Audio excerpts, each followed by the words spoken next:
Hey everyone, welcome back. Hope your week is going well. If you are catching this when it's coming out live, happy Thursday. If you're catching this at another time, happy day, whatever it is for you. Hope you're having a great day. That being said, I want to talk about those kicks in the gut, the things that don't go as planned or as we thought they would. In the process right now of buying a house, and I can tell you there's a lot of things that we had thought were going to go one way and they went the other. But instead of wallowing in these setbacks, you just got to keep moving forward. Let's get into round 35 of the tactical transition tips. This time the topic is use setbacks for growth. For the close range group, those of you looking at your transition right away to say less than a year from now, practice simulated setbacks. And for the medium range group, those of you looking at transition in say 5 years or so, build a strong contingency plan. And for the long range group, those of you just starting your career, you've got at least 10 years ahead of you. Learn and apply lessons from your setbacks and grow from them.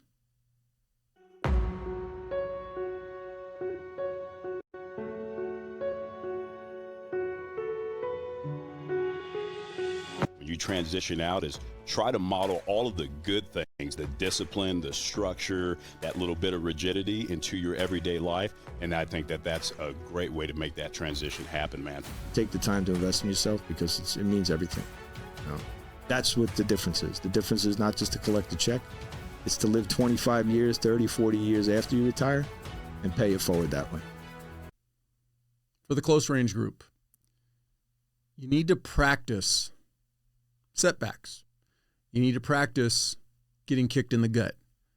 You need to practice having stuff not go as you planned or that you're comfortable doing.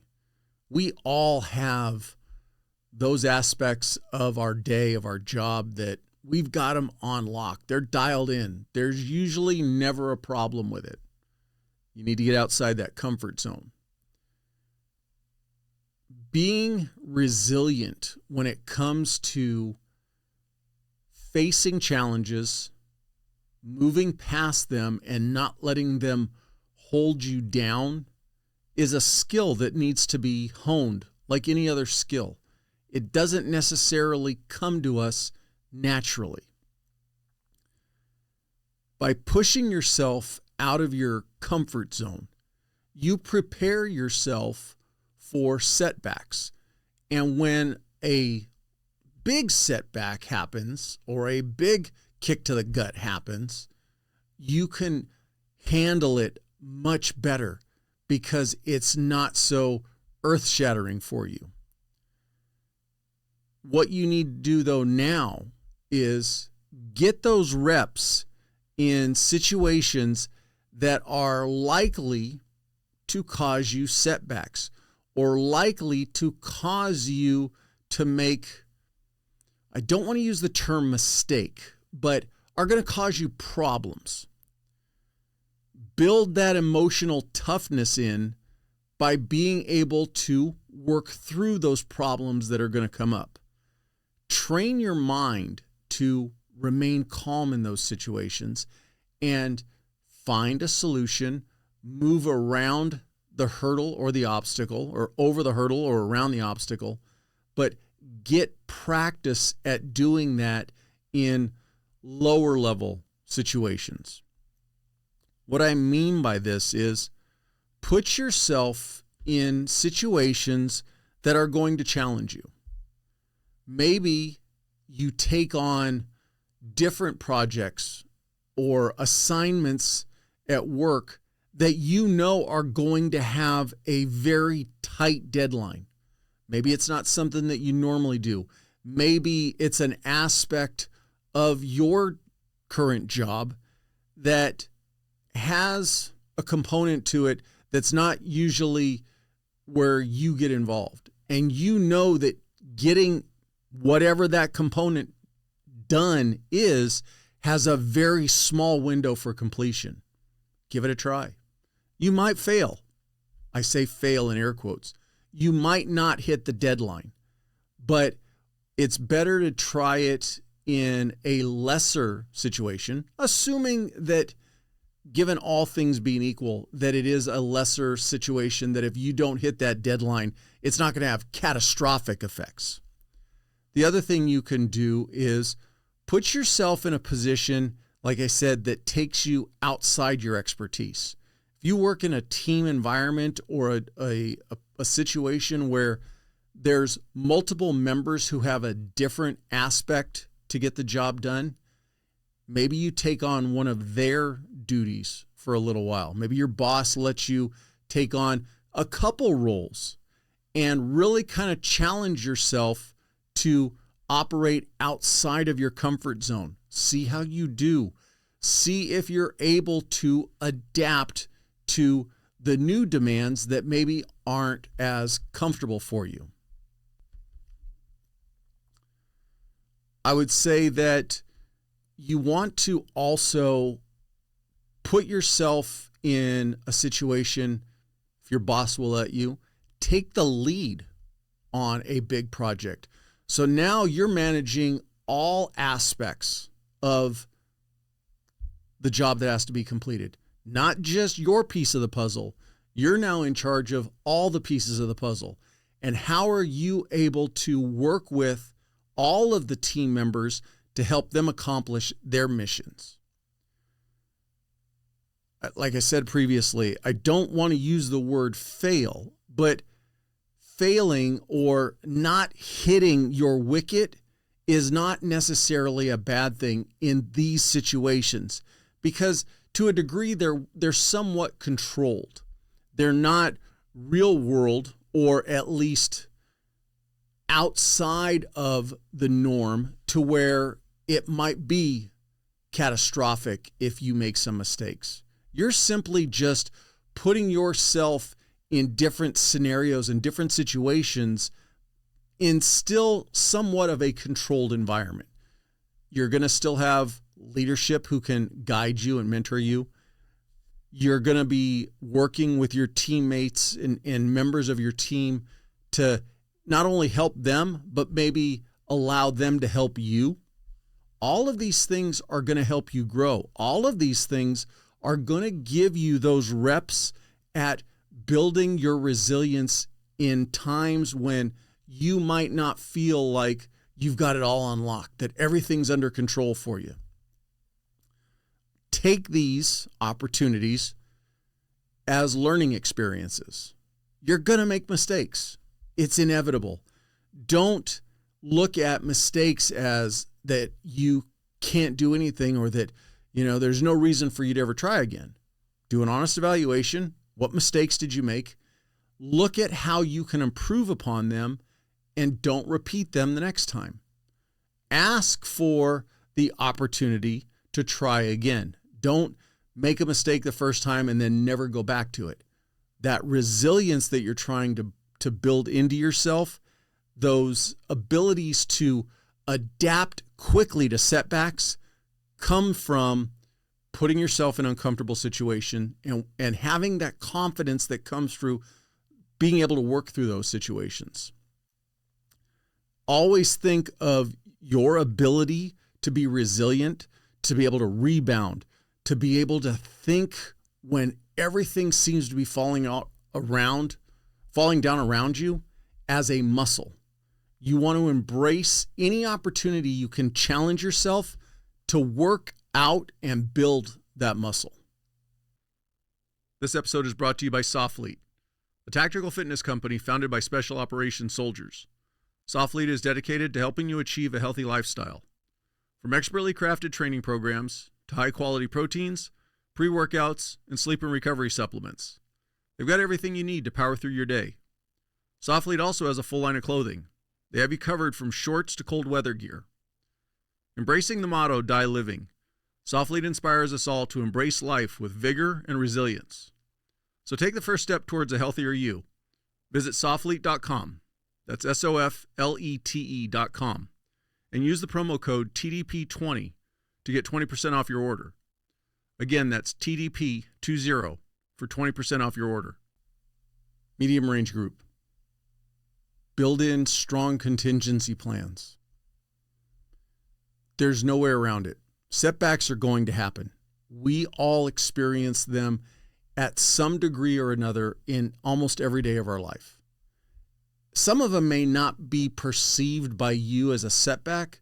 Maybe somebody else on your team, though, really kind of sees them as oh man, that was a huge setback for whatever reason. It's all about perspective. It's all about building in resilience to addressing them. You need to be thinking about your transition and what are the potential setbacks? What are the potential hurdles that you're going to have to get over? Are you prepared? Have you prepared yourself?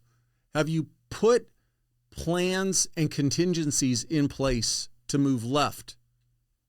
Additionally, what about moving right if left isn't available to you? So it's not just a singular one option plan. It's contingencies that if A, then B, but if not B, then C kind of aspect. You need to run through the scenarios that you might face when you're coming to your transition, and then start working in those contingencies. All right, I want to get X job. Well, what if that job's not available when it comes to my transition? Okay, I'm going to pivot to this job. Well, what if none of those jobs are available? Again, you might put yourself in scenarios that are completely unrealistic. I wouldn't say to not go that far, but again, put yourself in that thought process. By putting yourself in that thought process now and thinking through it, you're going to minimize your setbacks when you actually do encounter them. Something to think about, though. We all have our plan for our transition, and it might involve getting XYZ job, whatever it's going to be. But what other pivots might you encounter? And what I mean by that is, what are the other factors in your life besides, like I said, that job not being available when you come to your transition? Are you involving your family in your contingency planning? What if you have a plan for your transition, but when you're coming to it, all of a sudden now, what if your spouse gets some unexpected job opportunity that is ultimately better for your family? What is your pivot capabilities in finding a different job or potentially not working at all if that involves relocating to a completely new geographic area? What if when you get to your transition, your child has a sports or school opportunity that maybe you're not thinking about today? So your contingency planning is not just what you're going to do when you transition as far as work. That is a key component to it. I would say that would probably be the highest priority to it, but you also need to be involving your family in those contingency plannings and be thinking, all right, if my spouse did get a job offer and we had to relocate, pick a city. I don't know, say you're living right now in Houston, Texas, and you're going to be looking at moving to Raleigh, North Carolina. I'm just saying, start practicing. How might you address your job hunt now in Raleigh, North Carolina, based on your skill sets? What's available to you? What isn't available to you? Is what you want to do available? All of those little things, be thinking beyond you and beyond just what is best for your transition. As you approach your transition, you're working through these scenarios, you're creating these tertiary or secondary and tertiary options for your transition. Review them. Hey, I want to do this job. If that's not available, I'm going to look over here. Well, again, taking it to the nth degree, what if that job isn't available? So you might have a plan to move into corporate security. I'm just saying. And the company that you want to work for all of a sudden no longer has their office in Houston, Texas. Is moving just to work for that company an option for you? It may be the job opportunity or the company opportunity might be available to you today. Is that going to be available to you as you come to your transition? And have you thought about, oh, today it's there, but what am I going to do if tomorrow it's not there? By doing these planning sessions, by having this contingency plan, these small little pivots are a lot easier, and they won't feel like huge hurdles or huge deviations in your course. Oh, it's just a little hiccup. I'll move around it and we'll be good to go. Just remember this. Our transitions are stressful enough. It's bound to have some stress to it. Have a plan for if your primary objective fails to come through, what are you going to move to?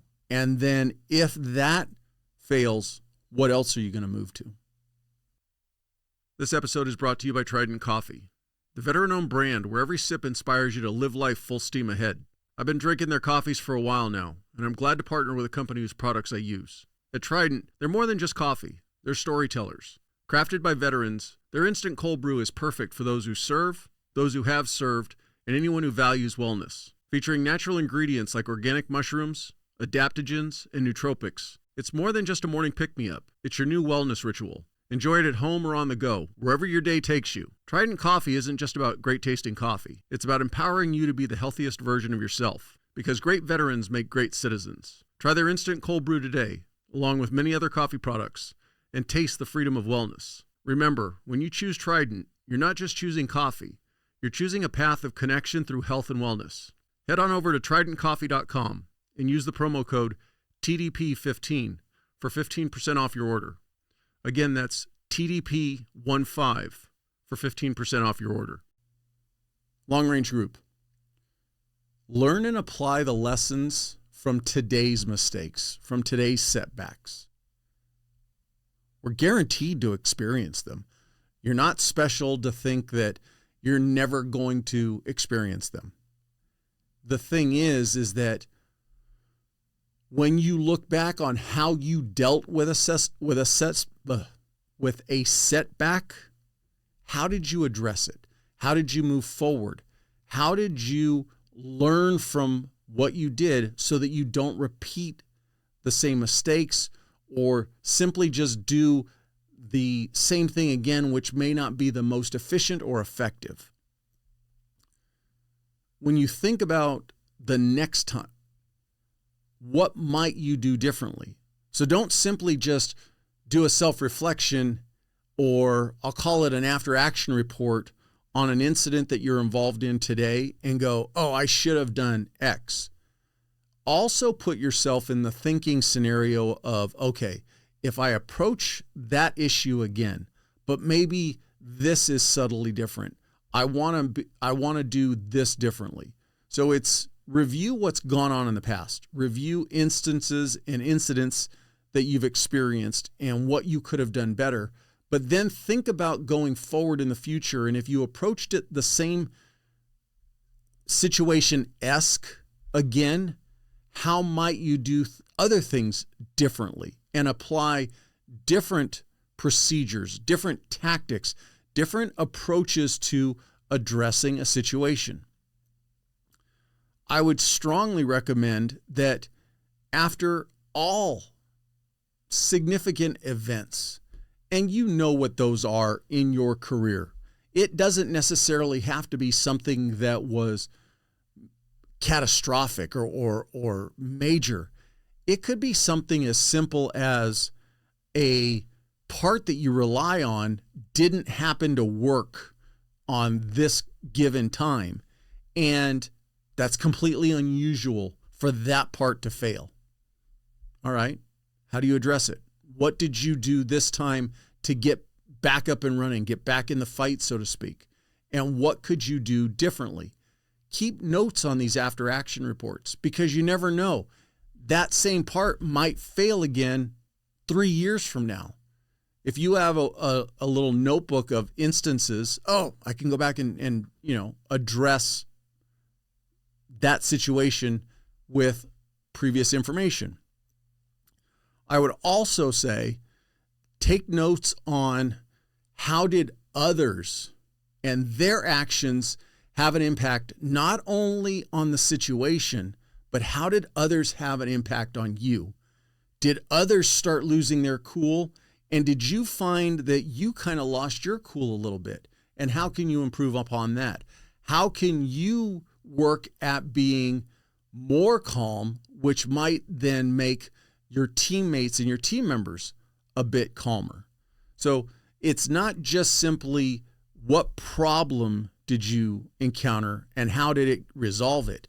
Think about your response to the problem. Think about others' response to the problem, and think about how their response had an impact on you. Ideally, you want to notate what you learned in this instance, but also don't just simply look at it as a negative, like, I made all of these mistakes and I can't do these again. You also want to note the positive things you did, what you did right, notifications you made, the ability to pivot and engage a new machine or a new way of accomplishing the task that maybe you'd never thought about doing before. And maybe that might be something new that you can implement long term. So there are going to be positives in every instance, as well as learning situations in every instance. Be sure to document both. What you don't want to do is don't repeat the same mistakes over and over again. Don't simply say to yourself, that didn't go well. I'll fix it next time. And literally that's the extent of your self-reflection, your after-action report.